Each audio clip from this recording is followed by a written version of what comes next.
Sir మీరు already డైరెక్టర్గా చేశారు, ఒక ఆర్టిస్ట్గా మీ పక్కన చేస్తుంటే మీ దగ్గర నుంచి చాలా నేర్చుకున్నాం. Especially thank you sir. అలాగే అంజలి గారు మంచి క్యారెక్టరు, ఇలా చాలామంది, సముద్రకని గారు కానీ, తమన్ గారు మ్యూజిక్. అంతకుముందు నేను సరైనోడు కానీ, అఖండ కానీ, తర్వాత మళ్ళీ ఈ సినిమాలో ఆయన కూడా మంచి మ్యూజిక్ ఇచ్చారు. Thank you sir. అన్నిటికంటే ముందు నేను ఎక్కువ టైం తీసుకోదలుచుకోలేదు, మా చరణ్ గురించి నేను మాట్లాడాలి. నేను రెండో సినిమా చరణ్తో చేయడం, అంతకుముందు గోవిందుడు అందరవాడలో చేశాను, మళ్ళీ ఇప్పుడు చూశాను.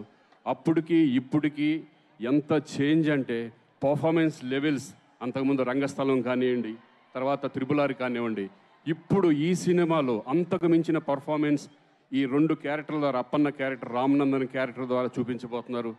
నిజంగా ఇద్దరు కలిసి చేస్తుంటే నాకు అన్నయ్యతో ఉన్నట్టే ఉంటుంది. ఆ మాటలు, ఆ నడవడిక కానీ, నేను అన్నయ్యని చూసిన ఫీలింగే నాకు ఎప్పుడూ ఉంటుంది.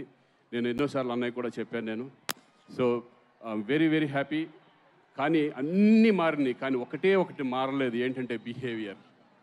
ఆ బిహేవియర్ మాత్రం ఫస్ట్ ఎలా ఉన్నారు, అణిగిమణిగి, ఎదిగిన కొద్దీ అణిగిమణిగి ఉంటాం అనేది నిజంగా చరణ్ ఎప్పుడు ఆ స్మైల్ అనేది ఆ ఫేస్లో ఉంటూనే ఉంటుంది. ఎవరిని చూసినా, నన్నే కాదు ప్రతి ఆర్టిస్ట్ని కూడా ఆయన ఇచ్చే గౌరవం చాలా ఎక్స్ట్రాడినరీగా ఉంటుంది.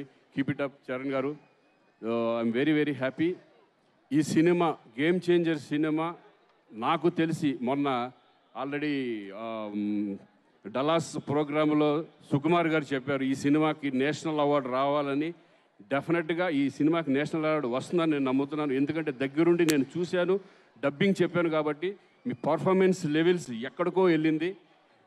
డెఫినెట్గా ఈ సినిమా విజయవంతం అవ్వాలని నేను మనస్ఫూర్తిగా కోరుకుంటూ సెలవు తీసుకుంటున్నాను. Thank you. ఇంకెవరన్నా మర్చిపోయింటే క్షమించండి. మరొకసారి కళ్యాణ్ గారికి thank you very much. Thank you Srikanth గారు. ఏం పర్లేదు, సక్సెస్ మీట్ లో మిగిలిన పేర్లు అన్నీ కూడా చెప్పేసుకోవచ్చు. And waiting to watch you in theatres on January 10th అండి. అండ్ అలాగే మనం సినిమా